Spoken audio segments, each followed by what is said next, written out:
الحمد لله رب العالمين والصلاة والسلام على سيدنا ومولانا محمد وعلى آله وصحبه وعلى من تبعهم بإحسان إلى يوم الدين أما بعد فقد قال الله تبارك وتعالى في كلامه المجيد والفرقان الحميد أعوذ بالله من الشيطان الرجيم بسم الله الرحمن الرحيم الطلاق مرتان فإمساك بمعروف أو تسريح بإحسان ولا يحل لكم أن تأخذوا مما آتيتموهن شيئا إلا أن يخافا ألا يقيما حدود الله فإن خفتم ألا يقيما حدود الله فلا جناح عليهما فيما ابتدت به تلك حدود الله فلا تعتدوها ومن يتعد حدود الله فأولئك هم الظالمون صدق اللہ العظیم۔ بزرگوں اور بھائیوں، دوسرے پارے کی سورہ بقرہ کی 13ویں رکوع کی چند آیات آپ کے سامنے پڑھی ہے۔ میں نے ان آیات کا انتخاب جو کیا ہے وہ بہت سوچ سمجھ کر کیا ہے، بہت سوچ سمجھ کر ان آیات کی تشریح کا اور اس کی تفسیر کا انتخاب کیا ہے۔ اللہ تبارک و تعالیٰ نے ان آیات میں طلاق کے مسئلے کو ذکر کیا ہے۔ آج کل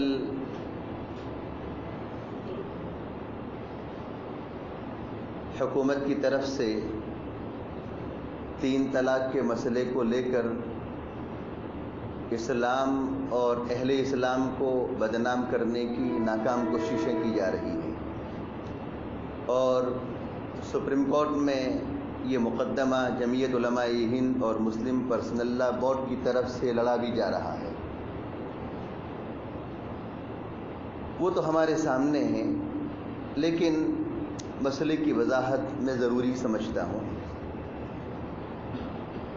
طلاق کے مسئلے سے پہلے اور طلاق کو سمجھنے سے پہلے نکاح کی حقیقت کو سمجھنا تھوڑا ضروری ہے۔ اچھی طریقے سے اس کو سمجھ لیں۔ اگر آپ کو بعد میں ضرورت پڑی اور کسی نے آپ سے سوال کیا، کسی نے آپ سے الجھاؤ کی شکل پیدا کی، تو آپ اس کو جواب دے سکتے ہو۔ اللہ تبارک و تعالیٰ نے ہر مرد اور عورت کے اندر جنسی خواہشات رکھی ہیں، جنسی خواہشات رکھی ہیں۔ اس جنسی خواہشات کو پورا کرنے کے لیے اور دیگر عظیم مقاصد کے پیش نظر اللہ تبارک و تعالیٰ نے انسانوں کے لیے اور خاص طور پر مسلمانوں کے لیے نکاح کا حکم دیا ہے۔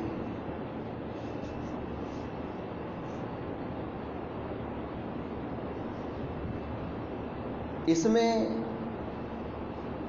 اللہ تبارک و تعالیٰ کی بڑی مصلحتیں ہیں۔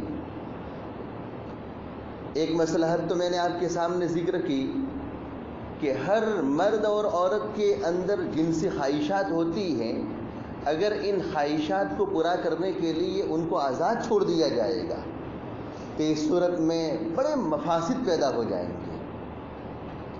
اگر کسی نے کسی عورت سے اور کسی لڑکی سے ناجائز طریقے سے اپنی ضرورت پوری کر لی، یا کسی لڑکی نے کسی لڑکے سے یہ ناجائز طریقے سے اپنی ضرورت کو یہ پورا کروا لیا ہے، پوری کر لی ہے ضرورت، تو ایسی صورت میں وہ اللہ کے نزدیک تو گنہگار ہوگا ہی، اللہ کے نزدیک اور مذہب اسلام کے نزدیک تو گنہگار ہوگا ہی، لیکن معاشرے میں اگر ان کا یہ فعل ظاہر ہو گیا، معاشرے میں اگر ان کا یہ عمل ظاہر ہو گیا، تو معاشرے میں ان دونوں کی بھی بدنامی ہوگی اور دونوں خاندانوں کے درمیان لڑائی اور جھگڑے کے ایک بنیاد پیدا ہو جائے گی۔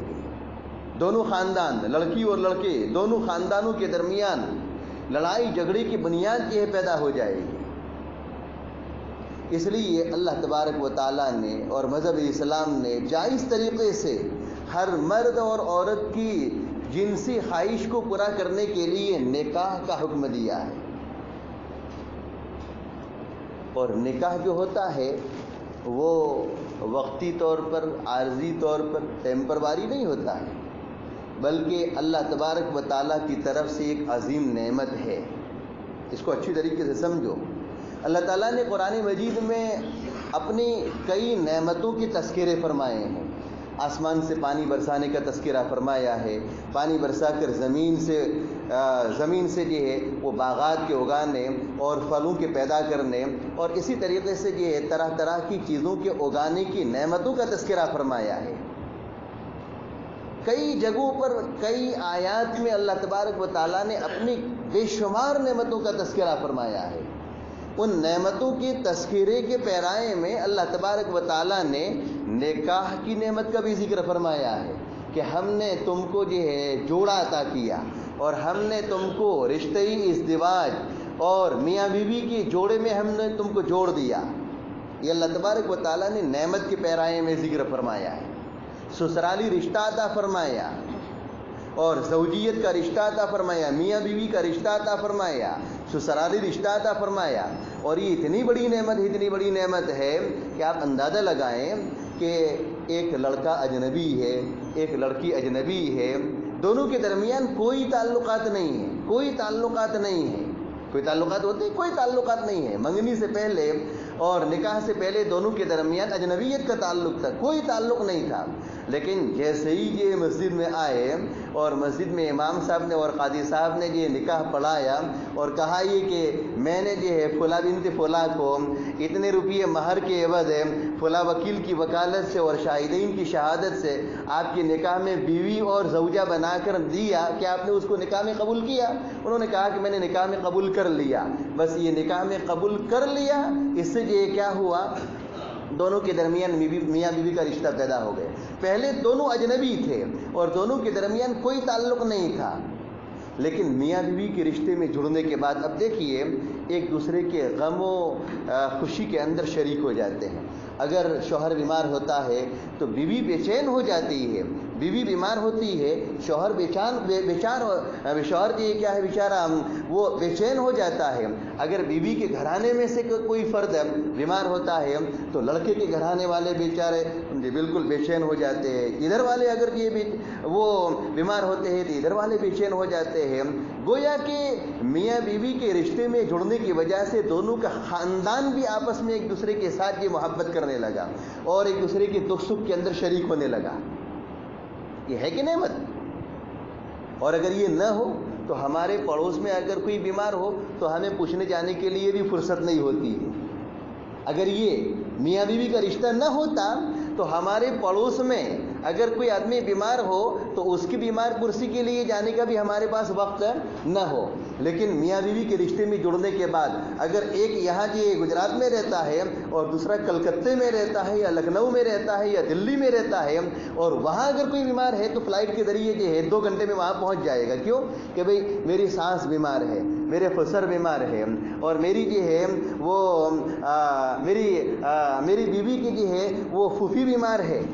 وہاں جی کیا ہے وہ ایک دوسرے کے غم کے اندر خوشی کے اندر شریک ہو جاتے ہیں. ایک دوسرے کا خاندان جو ہے ایک دوسرے کے ساتھ محبت کرنے لگتا ہے. تو بہرحال میں تو عرض کر رہا تھا کہ اللہ تبارک و تعالیٰ نے یہ نکاح کی جو نعمت عطا فرمائی ہے وہ ایک عظیم نعمت ہے. اور یہ نعمت صرف عارضی طور پر، ٹیمپرواری، وقتی طور پر یہ نعمت عطا نہیں کی گئی ہے، بلکہ یہ نعمت یہ اللہ تبارک و تعالیٰ نے ہمیشہ کے لیے عطا فرمائی ہے. ہمیشہ کے لیے تھا، مرتے دم تک دونوں کے درمیان میاں بیوی کا رشتہ رہنا چاہیے. ہمیشہ کے لیے اللہ تبارک و تعالیٰ نے یہ نعمت عطا فرمائی. لیکن کبھی کبھار ایسا ہوتا ہے، حضرت مفتی شفیع صاحب رحمۃ اللہ علیہ نے اور حضرات مفسرین نے لکھا ہے کہ کبھی کبھار ایسا ہوتا ہے کہ 2 برتن جب آپس میں ٹکراتے ہیں تو کچھ نہ کچھ آواز تو ہوتی ہی ہے. یہ کہاوت مشہور ہے. کبھی کبھار ایسا ہوتا ہے کہ میاں بیوی کی آپس کی زندگی گزر رہی ہے، لیکن کبھی کوئی تھوڑی سی ناچاکی ہو گئی، بیوی کی طرف سے کبھی کوئی بات پیدا ہو گئی، شوہر کی طرف سے کبھی کوئی بات پیدا ہو گئی، اور دونوں کے درمیان ناراضگی پیدا ہو گئی، تو کیا کرنا چاہیے؟ کیا کرنا چاہیے؟ اس کے لیے سب سے پہلا مرحلہ یہ ہے کہ افہام و تفہیم سے کام لیا جاوے، یعنی میاں بیوی کو آپس میں سمجھایا جاوے۔ اگر میاں بیوی آپس میں سمجھانے سے سمجھ جاتے ہیں تو ماشاءاللہ ان کی پرانی زندگی لوٹ آئے گی۔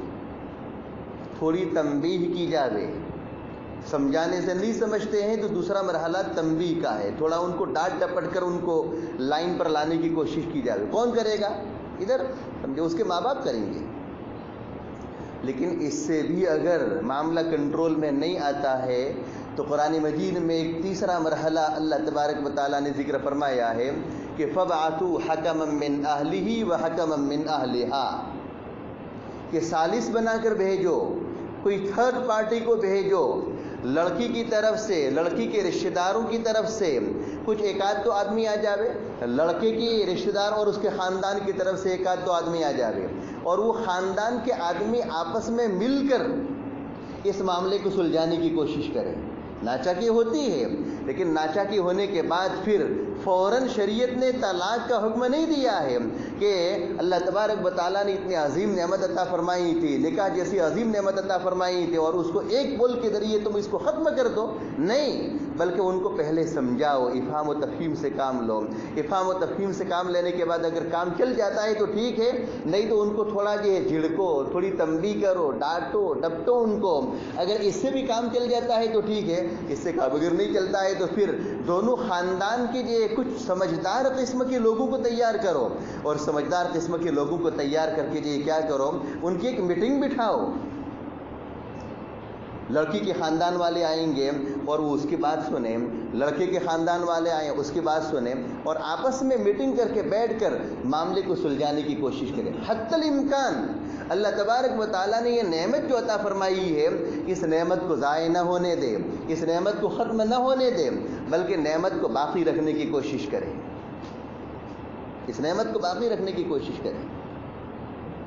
آج کل ناسمجھی کی وجہ سے طرح طرح کے حالات اور طرح طرح کی باتیں پیش آتی ہیں۔ ہم سنتے ہیں کہ ذرا تھوڑی سی ناچاکی ہو گئی، تھوڑی سی بات اگر سمجھے اپنے مزاج کے خلاف پیش آ گئی، شوہر کے اپنی بیوی کے مزاج کے خلاف جب کوئی بات پیش آ گئی تو فوراً شوہر کی زبان سے طلاق کا جملہ نکل جاتا ہے، اور ایک طلاق نہیں بلکہ یہ تین طلاق کے جملے نکل جاتے ہیں، بول نکل جاتے ہیں، ہمیشہ کے لیے بیوی حرام ہو جاتی ہے۔ ایسا نہ ہونا چاہیے، بلکہ یہ 3 مرحلے ہیں، ان 3 مرحلوں میں کسی طریقے سے معاملے کو سلجھانے کی کوشش کرنی چاہیے۔ اگر اس تیسرے مرحلے میں میاں بیوی کے درمیان معاملہ سلجھ جاتا ہے اور میاں بیوی کے درمیان وہ پرانی زندگی واپس لوٹ آتی ہے، محبت قائم ہو جاتی ہے تو بہت اچھی بات ہے، اور اگر ایسا نہیں ہوتا ہے تو پھر اسی طریقے سے زندگی گزارنے کی صورت میں، دیکھو بات اچھی طریقے سے سمجھو، اسی طریقے سے دونوں لڑتے رہتے ہیں، آئے دن دونوں کے درمیان جھگڑے ہوتے رہتے ہیں، اور پورا خاندان جانتا ہے، پورا کنبہ قبیلہ جانتا ہے، پوری سوسائٹی میں آوازیں اٹھتی ہے، اسی طریقے سے اگر زندگی گزرتی رہے گی تو بیوی کے لیے بھی دشواری ہو جائے گی، شوہر کے لیے بھی دشواری ہو جائے گی، ہے نا، دشواریاں ہو جائے گی۔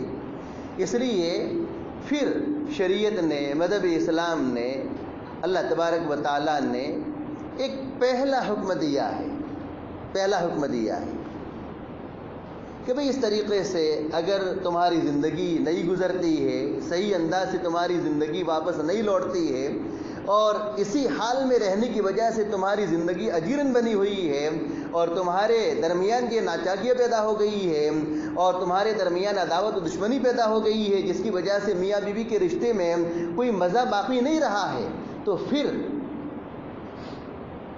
مذہب اسلام نے ایک قانون دیا ہے، قانون ہے، وہ قانون طلاق کا قانون ہے۔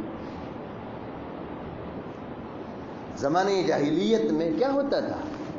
زمانے جاہلیت جیسے قانون مذہب اسلام میں نہیں ہے۔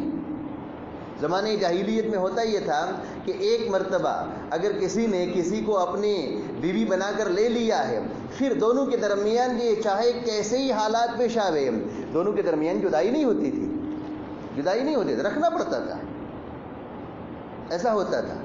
لیکن مذہب اسلام نے تنگ نہیں کیا ہے، شوہر کو ایک طرح کا حق دیا ہے کہ اگر تمہاری زندگی اجیرن بنی ہوئی ہے، تمہاری زندگی میں کلفتیں ہیں، تو ایسی صورت میں کیا کرو، تم ایک طلاق کے ذریعے کام چلا لو۔ یہ پہلی سیڑھی ہے، یہ طلاق کے قانون کی یہ پہلی سیڑھی ہے۔ ایک اس کو طلاق دے دو۔ اور کب طلاق دینی ہے؟ طلاق دینے کے لیے بھی شریعت نے کچھ اصول بتائے ہیں کہ ایسے طہر میں اور ایسی پاکی میں اس کو طلاق دو کہ جس میں تم نے اس کے ساتھ وطی نہ کی ہو، صحبت نہ کی ہو۔ دھڑلے سے جون سے بھی حالت ہو، چاہے بیوی جی پاکی کی حالت میں ہو، ناپاکی کی حالت میں ہو، اس کو طلاق دے دو؟ نہیں، طلاق دینے کے لیے بھی شریعت نے قانون بتایا ہے کہ اس کو حالت حیض میں، ناپاکی کی حالت میں طلاق مت دو۔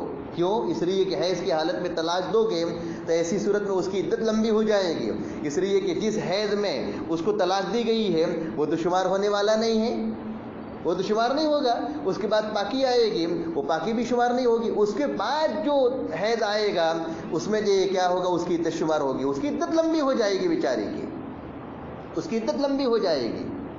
اس لیے شریعت نے حکم دیا ہے کہ اس کو جو ناپاکی کی حالت میں، حیض کی حالت میں اس کو طلاق نہ دی جاوے، اور پاکی کی حالت میں طلاق دو۔ اور پاکی میں کیسی پاکی؟ ایسی پاکی کہ جس میں تم نے اس کے ساتھ صحبت نہ کی ہو، صحبت نہ کی ہو، وطی نہ کی ہو۔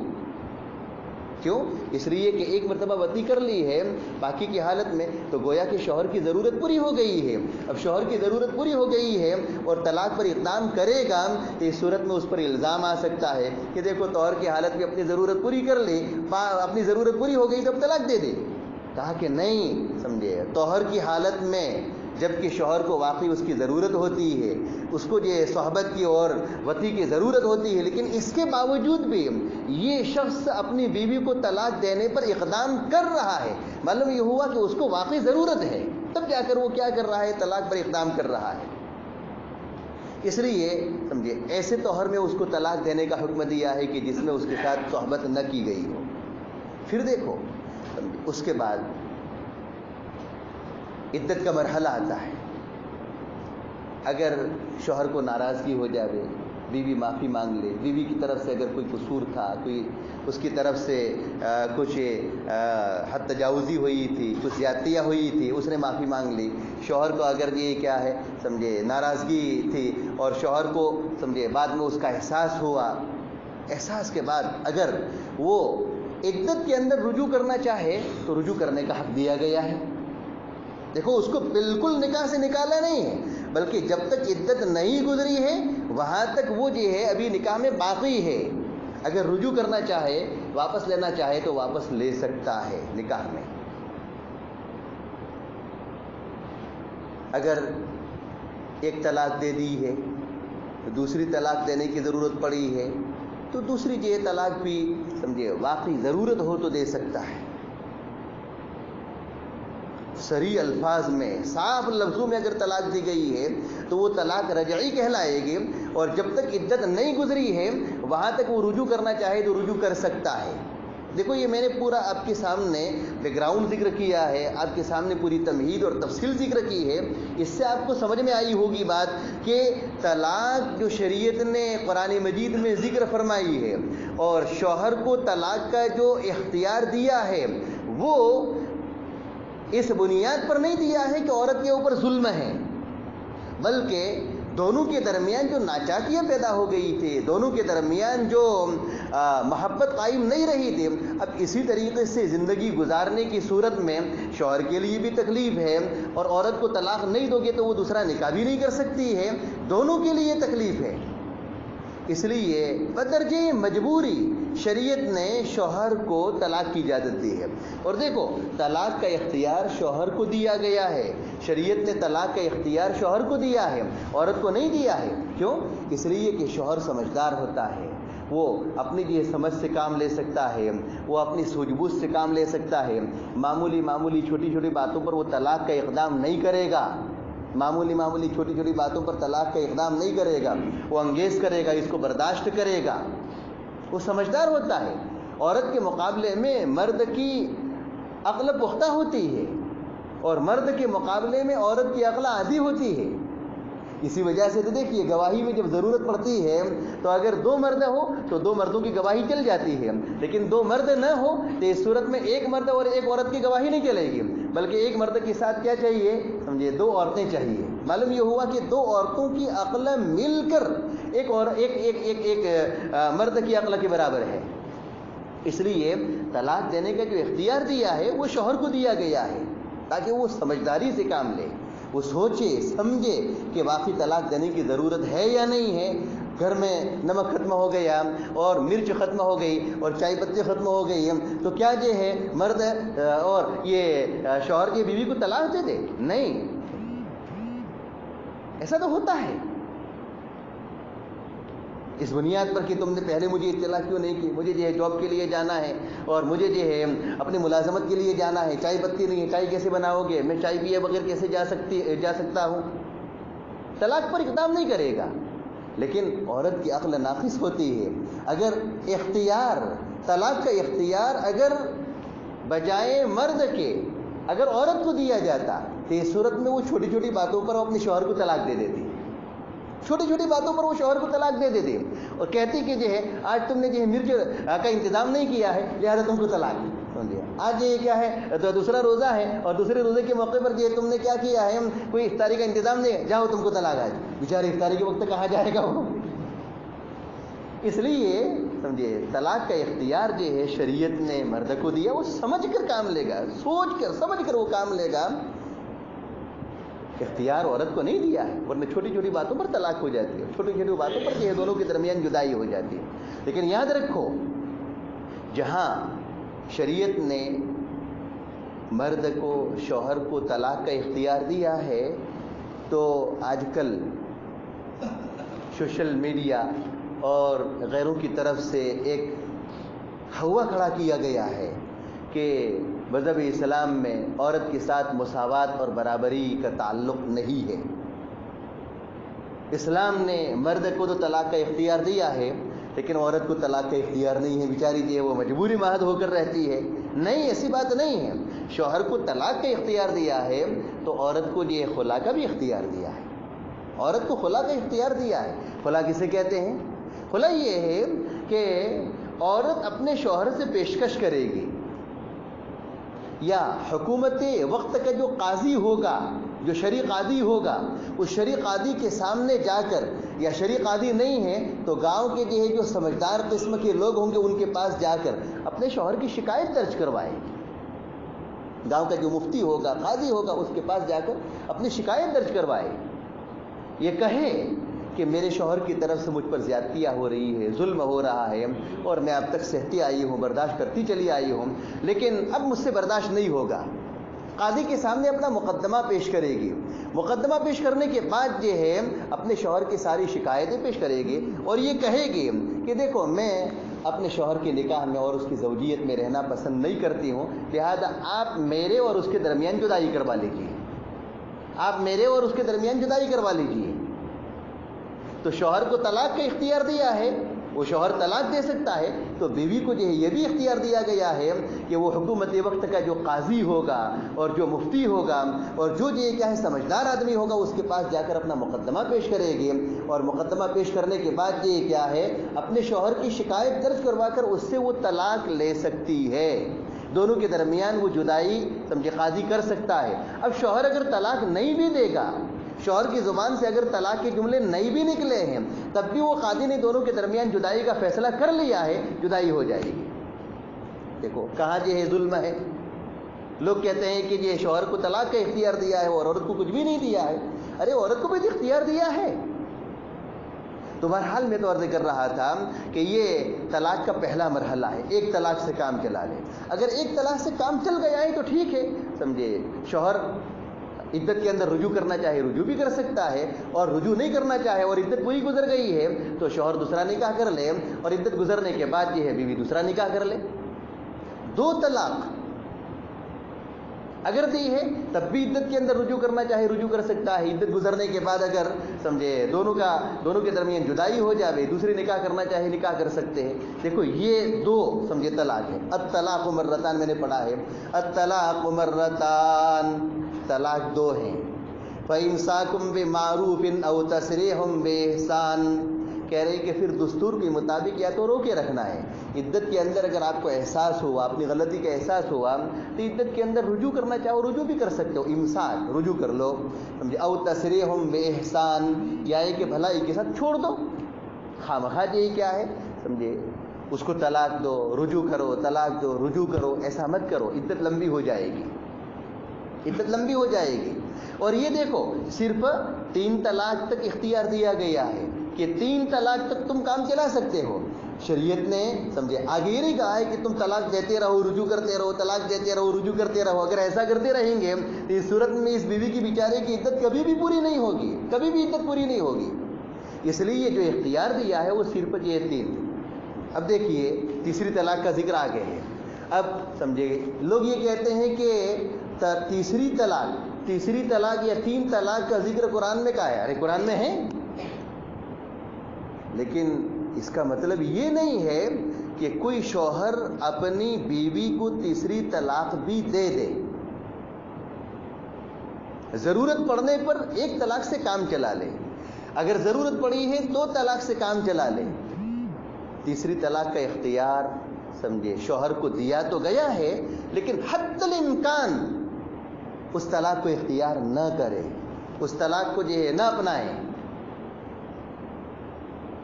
اس کو نہ اپنانا چاہیے. اس لیے کہ اس کا ایک لمبا اثر پڑے گا. اور طلاق جو ہے نا, طلاق سمجھے وہ بڑے ناگزیر حالات میں, حالات جب ابتر ہو جاوے میاں بیوی کے درمیان, تو ایسے حالات میں شریعت نے طلاق دینے کا اختیار دیا ہے. چھوٹی چھوٹی باتوں پر طلاق کا اختیار نہیں ہے. اسی وجہ سے نبی کریم صلی اللہ علیہ وسلم نے ایک روایت کے اندر ارشاد فرمایا کہ ان ابغض الحلال, وہ روایت کا جو کیا ہے مفہوم یہ ہے کہ اللہ تبارک و تعالیٰ کے نزدیک یہ جتنی مباح چیزیں ہیں ان تمام مباح چیزوں میں سب سے مبغوض ترین اور سب سے یہ بری مباح یہ کیا ہے, طلاق ہے. جتنی بھی جائز چیزیں ہیں ان جائز چیزوں کے اندر یہ سب سے ناپسندیدہ چیز, سب سے ناپسندیدہ چیز کیا ہے, طلاق ہے.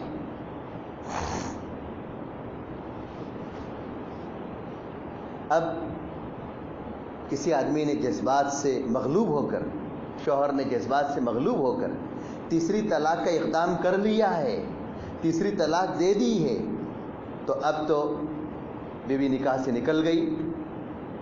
اب عدت کے اندر بھی رجوع کرنا چاہے رجوع نہیں کر سکتا ہے, عدت کے اندر بھی رجوع کرنا چاہے رجوع نہیں کر سکتا ہے. دیکھو اب اس کی سزا ہے, شریعت نے اس کو سزا دی ہے, قرآن کریم نے اس کو سزا دی ہے کہ ہم نے تم کو نکاح کی ایک عظیم نعمت عطا فرمائی تھی اور تم نے اس عظیم نعمت کی قدر نہیں کی, اور تم نے اپنی بیوی کو 1 طلاق یا 2 طلاق پر یہ اکتفا نہیں کیا اور تیسری طلاق پر تم نے اقدام کر لیا ہے. لہذا تمہارے لیے ایک سزا ہوگی.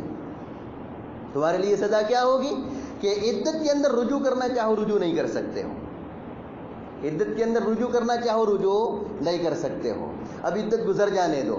عدت گزر جانے کے بعد بھی اگر تم نیا نکاح کرنا چاہو اس کے ساتھ نیا نکاح نہیں کر سکتے ہو, بلکہ وہ عورت جو تمہاری سمجھے وہ تمہاری بیوی جو پہلے تمہارے نکاح میں تھی وہ کسی اور شوہر کے ساتھ نکاح کرے, کسی اور مرد کے ساتھ نکاح کرے, اور پھر وہ مرد اس کے ساتھ صحبت کرے اور دونوں کے درمیان یہ کیا ہے ازدواجی زندگی اور میاں بیوی کا تعلق قائم ہو جاوے, اور پھر کبھی کوئی حالات پیش آئے ایسے کہ جس میں اس دوسرے شوہر نے اس کو یہ طلاق دے دی ہے, تو اس کی طلاق کی عدت گزر جانے کے بعد پھر تمہارے نکاح میں اگر تم لانا چاہو تو لا سکتے ہو. دیکھو ایک لمبا پروسیس ہے. شریعت نے اس کو سزا دی ہے کہ تم نے یہ کیا ہے تیسری طلاق کو اختیار کیا نا, اور تیسری طلاق کو تم نے استعمال کیا, لہذا اس استعمال کی سزا یہ ہے کہ تمہاری بیوی ہم نے استعمال کرنے کے لیے دوسرے کو دے دی. یہ طلاق یہ کیا ہے معمولی چیز نہیں ہے, اور تیسری طلاق کا اختیار کرنا یہ معمولی چیز نہیں ہے. اس لیے لوگ یہ کیا ہے سمجھے کبھی جذبات سے مغلوب ہو جاتے ہیں، آپے سے باہر ہو جاتے ہیں اور بیک وقت 3 طلاق دے دیتے ہیں، ایک ہی جملے میں 3 طلاق دے دے، تجھے 3 طلاق پڑ جائے گی، 3 طلاق پڑ جائے گی، یا تجھے طلاق سمجھے 3 طلاق پڑ جائے گی۔ یہ بہت بری چیز ہے، بہت بری چیز ہے، اس کو سمجھنے کی ضرورت ہے۔ تیسری طلاق کے اختیار کرنے اور اس کے اوپر اقدام کرنے کی صورت میں کتنا برا اثر پڑا کہ شریعت نے رجوع کرنے کا اختیار عدت کے اندر نہیں دیا، بلکہ عدت گزر جانے کے بعد بھی یہ رجوع کرنے کا اختیار نہیں ہے، نیا نکاح بھی نہیں کر سکتا ہے، یہاں تک کہ یہ کیا ہو جاوے سمجھے اس بیوی کا دوسرے کے ساتھ نکاح ہو جاوے، صحبت ہو جاوے اور پھر دونوں کے درمیان رشتے ازدواج قائم ہو جاوے اور پھر یہ دونوں کے درمیان یہ میاں بیوی کا رشتہ قائم ہونے کے بعد وہ اپنی زندگی گزارے، حالات ایسے پیش آوے کہ اس دوسرے شوہر کا نبھاؤ اس کے ساتھ نہ ہو اور وہ اس کو طلاق دے، پھر اس کی عدت گزرے، تو اس کے بعد تم اپنے نکاح میں اس کو لا سکتے ہو۔ ایک لمبا پروسیس ہے اور یہ پہلے والے شوہر کے لیے سزا بھی ہے، اس لیے سمجھنے کی ضرورت ہے اس بات کی کہ نکاح اللہ کی طرف سے ایک نعمت ہے، اس نعمت کو نعمت سمجھے، نکاح کو نعمت سمجھے، اور معمولی باتوں پر ہمارے یہاں جو ہے طلاق کا جو سمجھے ایک رواج چل پڑا ہے، اس طلاق کے رواج کو روکنے کی ضرورت ہے، اور اگر ناگزیر حالات پیش آ جاوے اور طلاق دینے کی واقعی ضرورت ہو تو 1 طلاق سے کام چلا لیا جاوے یا 2 طلاق سے، تیسری طلاق کا اقدام نہ کرے، اس لیے کہ تیسری طلاق کا اقدام کیا ہے تو پھر یہ تمہارے نکاح میں آنے کے لیے یہ کیا ہوگا، ایک لمبا عرصہ گزرنا پڑے گا، ایک لمبا یہ اقدام کرنا پڑے گا، تب جا کر وہ تمہارے نکاح میں آ سکتی ہے، اور آج کل حلالے کے لیے لوگ تیار ہو جاتے ہیں، یہ کو یاد رکھو سمجھے، حلالے کے لیے لوگ تیار ہو جاتے ہیں، کیا کہتے ہیں کہ میں نے اپنے بیوی کو یار سمجھے میں نے اپنی بیوی کو کیا کیا ہے 3 طلاق دے دی ہے، جذبات میں آ کر مغلوب ہو کر میں نے بیوی کو 3 طلاق دے دی ہے، اب تو نکاح سے نکل گئی، ارے سمجھے دوست تو میرا دوست ہے سمجھے تو تیار ہو جانے، تیار ہو جا، اور وہ اپنے دوست کو تیار کر کے اپنی بیوی کا نکاح اس کے ساتھ پڑھا لیتا ہے، اس کے ساتھ صحبت کرتا ہے سمجھے، اور پھر جو وہ طلاق دیتا ہے سمجھے، یہ شرطیہ حلالہ ہے سمجھے، لعن اللہ المحلل والمحلل لہ، اگر شرط پہلے سے کر دی جائے کہ میری بیوی کے ساتھ تم نکاح کر لو اور نکاح کرنے کے بعد صحبت کرنے کے بعد تم اس کو طلاق دے دینا اور عدت گزرنے کے بعد میں یہ نکاح کروں گا، اللہ تبارک و تعالیٰ نے اس حلالہ کرنے والے اور کروانے والے دونوں کے اوپر لعنت بھیجی ہے، لعن اللہ المحلل والمحلل لہ، جس کے لیے حلالہ کیا جا رہا ہے اس کے اوپر بھی لعنت ہے اور جو حلالہ کرنے والا ہے اس پر بھی لعنت ہے۔ بہرحال سمجھنے کی ضرورت ہے، نکاح کی نعمت کو سمجھنے کی ضرورت ہے، اور ناگزیر حالات پیش آ جاوے تو 1 طلاق کے ذریعے کام چلا لے، اللہ تبارک و تعالیٰ سمجھنے کی توفیق عطا فرمائے۔ وآخر دعوانا الحمدللہ رب العالمین۔